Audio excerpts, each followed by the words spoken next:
Fala guerreiro, eu sou Aija Lomberto e você está no meu canal Guia para o Apocalipse. No guia de hoje eu quero trazer para você um exemplo claro de uma cidade próxima à minha, onde ocorreu um SHTF, que na linguagem sobrevivencialista representa o colapso. Eu vou mostrar para você como isso pode acontecer de uma maneira que nós não esperamos, entretanto, deveríamos. Vou apresentar para você um mini doc e logo após vou fazer comentários. Isso tudo logo após a vinheta.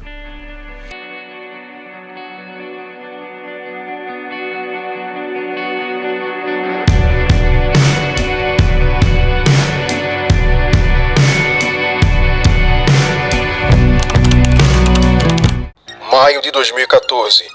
Pernambuco mergulha no caos. A polícia militar entra em greve e o Estado assiste impotente ao colapso da ordem. A greve da polícia em Pernambuco mergulhou a cidade do Recife num verdadeiro caos. Sem a PM nas ruas, centenas de lojas foram saqueadas. A Força Nacional de Segurança já chegou ao estado. O estopim, a luta por melhores salários, condições de trabalho e a falta de diálogo com o governo. A greve da PM começou no dia 13 de maio. Sem patrulhamento nas ruas, Abreu e Lima vira alvo fácil. Nas primeiras 24 horas, o que era tensão vira barbárie. Os saques começam, supermercados, eletrodomésticos, nada escapa.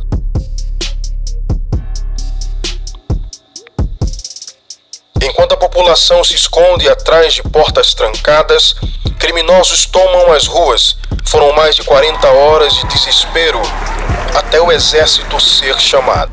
Alguns carros e tanques do exército fizeram uma parada na tarde desta quinta-feira num posto de combustível no bairro do Pina para planejar a estratégia de vigilância. A greve durou cerca de 3 dias, mas bastaram apenas 24 horas para que o colapso se instalasse. Em Abreu e Lima, a memória daqueles dias permanece viva, um lembrete sombrio do que acontece quando a lei desaparece.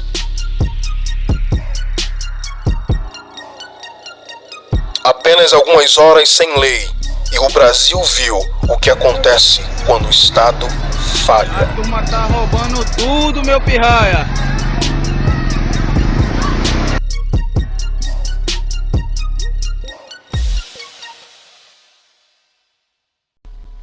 Você acabou de ver o que aconteceu em Abreu e Lima. Isso aconteceu, como apresentado aqui no mini documentário, em 2014. E aqui eu quero chamar a tua atenção para o seguinte: na linguagem sobrevivencialista, no conceito sociológico sobrevivencialista, nós estamos a 3 dias ou 72 horas do caos. Esse conceito veio de análises leninistas e que foi aprimorado por um jornalista americano do século XX, que esquematizou melhor esse conceito quando disse: nós estamos a 9 refeições entre a humanidade e a barbárie, entre a civilidade e o colapso. Pois bem, é sobre esse conceito que eu quero seguir a linha da narrativa, da minha orientação e precaução para você. Porque você precisa entender que a sociedade ou o tecido social é frágil e cabe a você e a mim estarmos preparados para quando esse tecido romper. Isso pode acontecer com a maior rapidez e muitos não estão atentos para isso. Eu quero destacar também, ainda sobre o conceito sociológico, acerca das 72 horas que antecede o caos, que quando a estrutura social tombar e ruir, você não pode, a partir desse conceito, cronometrar no seu relógio 72 horas. Tipo assim, eu tenho ainda 72 horas. Não, isso pode acontecer antes, porque a greve dos policiais aqui em Pernambuco duraram 50 horas. É claro que é um tempo um pouco abaixo da estrutura limítrofe do conceito das 72 horas, mas ainda assim não foram 72 horas cravadas. O que é que eu quero dizer?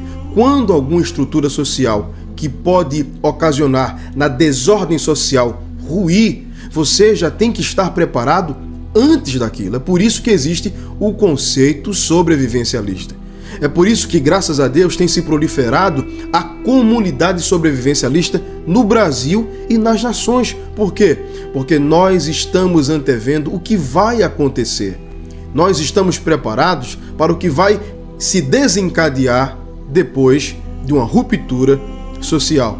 Nós não somos entusiastas dessa ruptura e muito menos a promovemos. Mas, como quem olha do alto da montanha a cidade e muitas vezes se antecipa ao caos que nela vai acontecer, nós avisamos do cume do monte: se preparem.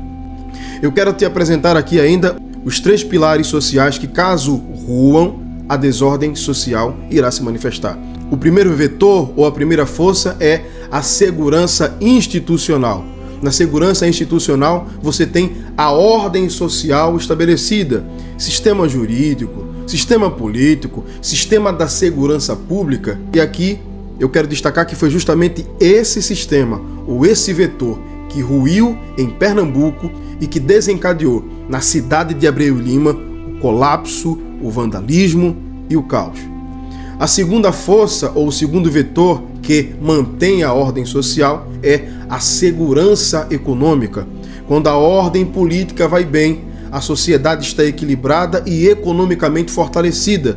Mas quando a ordem política vai mal e não está gerindo com integridade, o fator econômico, e ele vem se desfacelar, pode esperar que o terceiro vetor também vai ruir. E que terceiro vetor é esse? É a coesão social, o senso de comunidade, o respeito mútuo e os princípios morais compartilhados. Quando a segurança institucional cair, quando a segurança econômica ou política cair, pode esperar que a terceira força cairá também, a coesão social.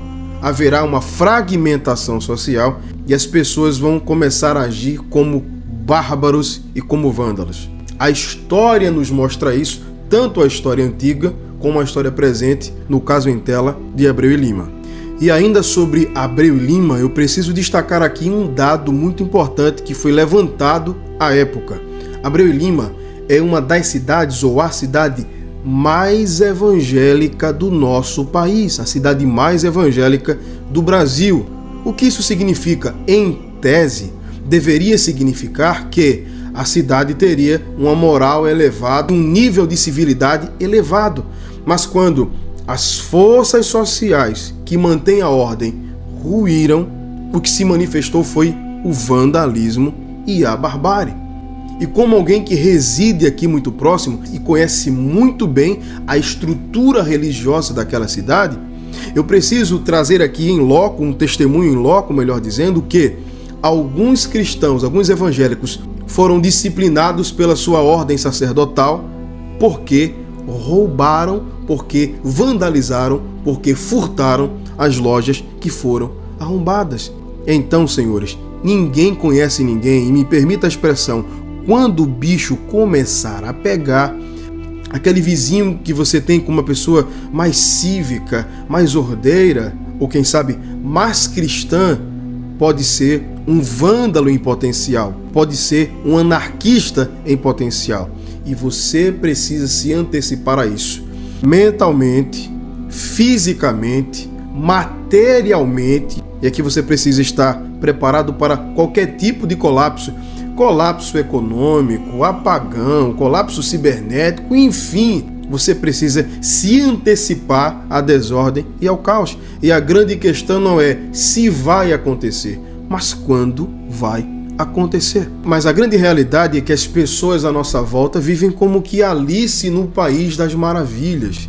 Elas têm os seus empregos, vão ao supermercado, vão ao shopping, fazem faculdade e por acreditar na rede invisível que os protege e que mantém a funcionalidade da estrutura social, eles acreditam que nada vai acontecer ou que se acontecer vai ser resolvido rapidamente. Mas o mundo e a tendência global é que desordens sociais como essa e que caos nacionais serão amplificadas nessa hora final. As guerras vão aumentar, a agitação social vai aumentar e atos anárquicos e disruptivos vão seguir esse bonde, vão seguir esse fluxo. Mais uma vez eu pergunto, você está preparado? Armazene alimentos, prepare a sua casa para possíveis apagões, tenha uma mentalidade, uma consciência situacional, caso greves policiais, como exemplificado aqui nesse vídeo, aconteçam. Bem, essa é a proposta do meu canal e de tantos outros canais de sobrevivência e preparação. Que você possa se antecipar a tudo isso, que você possa se fortalecer, sobretudo espiritualmente, para as coisas que vão acometer a nossa sociedade. Mas sem pânico, sem medo, sem paranoia, mas com o pé no chão, sabendo que o tecido social da nossa sociedade é muito frágil e pode rasgar a qualquer momento. E quando isso acontecer, você precisa estar preparado. Espero que você tenha gostado desse conteúdo e se ele lhe interessa, se você não é inscrito ainda, se inscreva, curta, compartilhe e vamos fortalecer a mentalidade sobrevivencialista, porque dela vamos precisar como nunca daqui para frente. Que Deus abençoe a todos vocês e nunca se esqueça, esteja sempre preparado para aquilo que já foi revelado. Grande abraço.